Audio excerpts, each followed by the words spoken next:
Medina Pekan, un village de Kolda dans le département de Vélingara, à une cinquantaine de kilomètres de la Guinée. Ici, l'accès à l'eau potable reste un grand rêve pour les populations. À ce jour, ce rêve est devenu réalité grâce à l'État du Sénégal par le canal de l'Ofor, Office des forages ruraux, qui a convaincu l'Union européenne à réaliser ce forage qui, au-delà de ce village, polarise 13 autres localités. À cette réalisation, les populations n'ont pas manqué d'exprimer leur satisfaction. En guise de reconnaissance, une surprise a été réservée à leur hôte. Le reste se passe de commentaires. On avait problème d'eau avant, ce que passait, mais maintenant, on a de l'eau très bien. L'eau là est bonne. Salut les Unions européennes. Autre localité connectée en eau potable douce, c'est Touba Darussalam, dans le département de Tambacounda, arrondissement de Missira, commune de Neteboulou.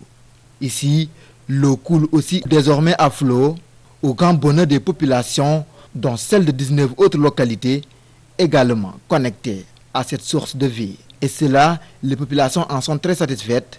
C'est des projets financés par l'Union européenne, ce sont des dons en réalité qui vont permettre en totalité l'ensemble des deux sites à près de 6 000 Sénégalais d'avoir accès à l'eau potable. Des gens qui avaient de l'eau depuis et qui n'avaient pas du tout d'eau.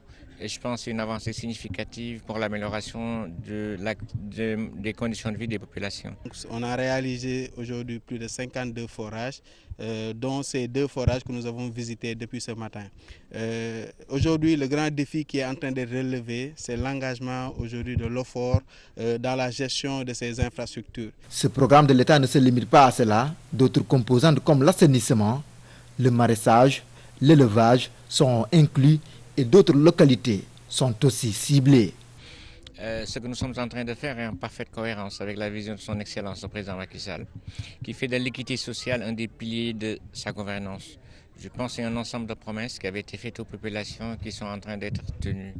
Et nous allons naturellement, notre rôle, c'est d'accélérer. Comme dans les villages précédents, une ambiance de fête a été notée, comme pour dire merci à l'État et aux bailleurs, l'Union européenne.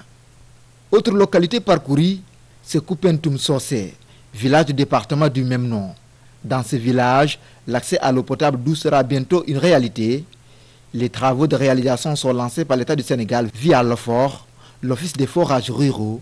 Le chantier sera livré dans 5 mois, d'où la satisfaction déjà des populations.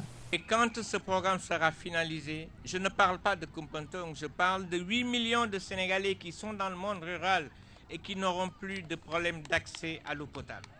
Aujourd'hui, les populations sont impatientes de voir la réalisation de ce projet. Leur rêve, c'est aussi de voir le président de la République lui-même venir l'inaugurer, une fois les travaux terminés. Comme nous, le député maire Waché, nous avons dit président de la République, nous avons inauguré le château d'eau. Je vous remercie.